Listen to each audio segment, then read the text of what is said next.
बात तो पर्सनल व्यक्तिगत, जैसे मैं आपसे एक सामान्य सवाल करूं इस पर नहीं कि आपका मजहब क्या है, पंथ क्या है, धर्म क्या है। हम धर्म मजहब पंथ को थोड़ी देर के लिए अलग करके और एक इंसानियत के नाते, हम भाई भाई के नाते बात कर लें आपस में, और एक जरा सा विचार कर आप मेरे से पूछिए कि बताइए कि क्या किसी की हत्या करना सही है, तो मैं बोलूंगा भैया नहीं। ऐसे ही मैं आपसे पूछता हूं एक भाई के नाते, एक सामान्य चर्चा के नाते, कि बताओ किसी की हत्या, हम भगवान को, अल्लाह को अभी इस बात से अलग रखें, बस एक सामान्य दृष्टिकोण से बात करें कि बताओ, आप मेरे से पूछे, अभी आपने पूछा मेरे से तो मैंने बताया कि हत्या करना गलत है। अब मैं आपसे पूछ रहा हूं कि बताइए क्या किसी की हत्या करना सही है? मैं इसका उत्तर ये दूंगा कि ये निर्भर करता है परिस्थिति पे।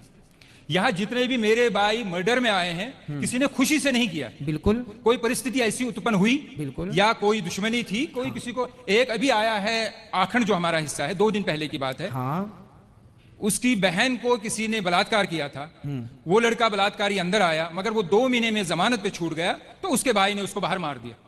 मैं ये नहीं कह रहा हूं कि वो हत्या सही है, करना सही है, मगर परिस्थिति ऐसी होती है। और एक अफसोस की बात है, ये यहाँ मैं प्रशासन की, कौन से प्रशासन, जो बाहर का कानून व्यवस्था हमारी बिल्कुल, है, बिल्कुल। कि वहां गरीब बेचारा तो मारा जाता है, अमीर पैसा देके निकल जाता है। देखो, आपने भी देखा होगा, आपने अभी बताया कि जैसी परिस्थिति में किसी ने मर्डर कर दिया, परिस्थिति में किसी ने गलत किया, तो परिस्थिति में गलत कर दिया, पर यहाँ जितने लोग हैं, मैं आपसे भी पूछूं कि आप यदि किसी का मर्डर करके आए हैं, तो क्या यहाँ से जाने के बाद आप फिर वो गलती करेंगे? नहीं, तो अगर नहीं, अगर परिस्थिति वैसी, मुझे अगर कोई मारने आएगा तो मैं तो मारूंगा।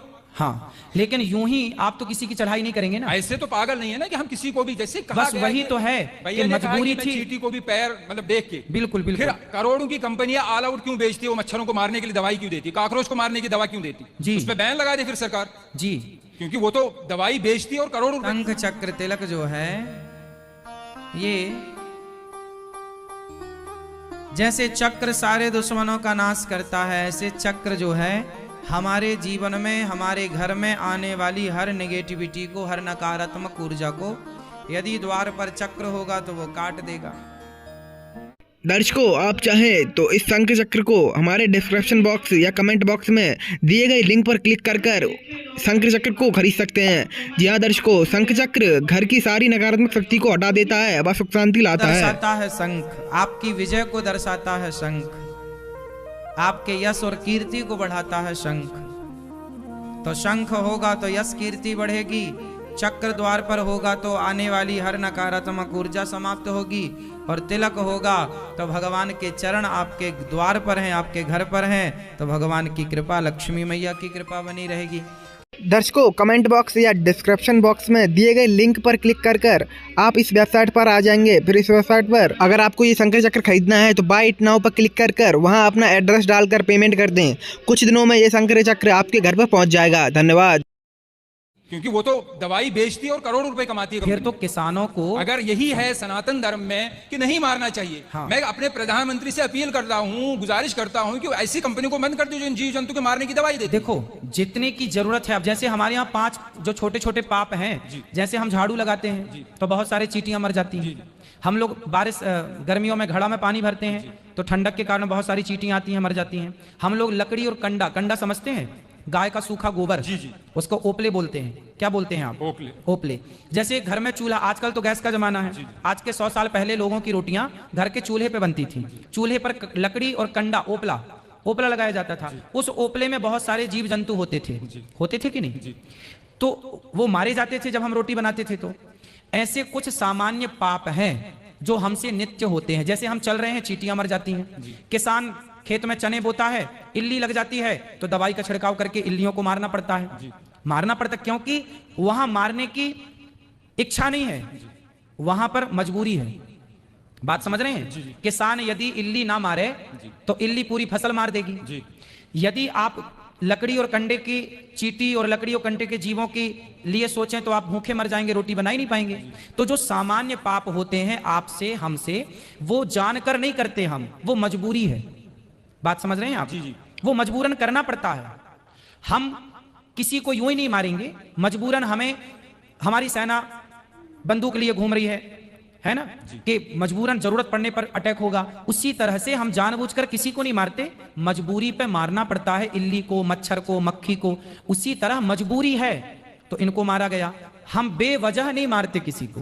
बात ये नहीं है कि आप क्यों मारते हैं, बात ये है कि वे वजह क्यों मारते हैं, बस बात ये है बेवजह। वही मैं भी कह रहा हूं ना कि ये गलत धारणा है कि हमारे धर्म में शायद किसी को बिला वजह मारा जाता है। जी जी, ऐसी धारणा बाहर न जाए। हर धर्म, कोई भी धर्म नहीं सिखाता। हाँ, बस बात भाई ताली बजा रहे हैं कि आपकी बात पे सही बात है, मगर किसी भी धर्म में, हमारे धर्म में अगर ये मुझे एक जिसको लाइफ साइकिल कहते हैं, जी जी, जीवन चक्र जी, कि ये चीजें हैं। अगर पेड़ काटना भी पाप है, हाँ, मगर रबर, अगर पेड़ ना काटा जाए, रबर ट्री जो होता है तो गाड़ियों के टायर नहीं बनेंगे। बिल्कुल बिल्कुल, जिस वो आवश्यकता है, जिस गद्दी पे आदमी बैठ, आवश्यकता है, बिल्कुल, तो रीजन है। मगर जब मारा जाएगा, जब वो जानवर काटा जाएगा, तभी उसकी खाल निकलती है, तभी उसको बहुत से लोगों का जीवन चलता है, जूते चमड़े का कारोबार ये सब चलता है। तो उसी ऊपर वाले ने दिया है, उसी ने अगर हमें परमिशन दी है कि आप इसको मार के कुर्बानी या खा सकते हैं, तो इसमें मेरी नजर में कोई गलत बात नहीं। ठीक है, आप यदि रीजन दे रहे हैं तो मैं रीजन, मैं आपकी बात को काट नहीं रहा हूँ, साइंटिफिकली एक प्रूफ है। हाँ। गुरुजी आखिरी बात कर रहा हूँ, जी जी जी, कि जो शाकाहारी जानवर होता है उसके जो टीथ होते हैं, दांत होते हैं, वो सपाट होते हैं जी। और जो मांसाहारी होता है, चाहे वो कुत्ता हो चाहे वो शेर हो, जो मांस खाता है, जी जी, उसके 4 दांत नोकीले होते हैं जी। मगर ऊपर वाले ने मनुष्य को भी 4 नोकीले दांत दिए हैं। रीजन यही है कि अगर सिर्फ दुनिया में, सिर्फ मैं मुसलमानों की बात नहीं कर रहा हूं, अमेरिका में क्रिश्चियन है, जूस हैं, जितने भी धर्म हैं, सब में खाया जाता है। क्या मांस? जी नहीं तो मांस खाया, हर किस्म का मांस खाया जाता है। मांस खाना सही मानते हैं आप?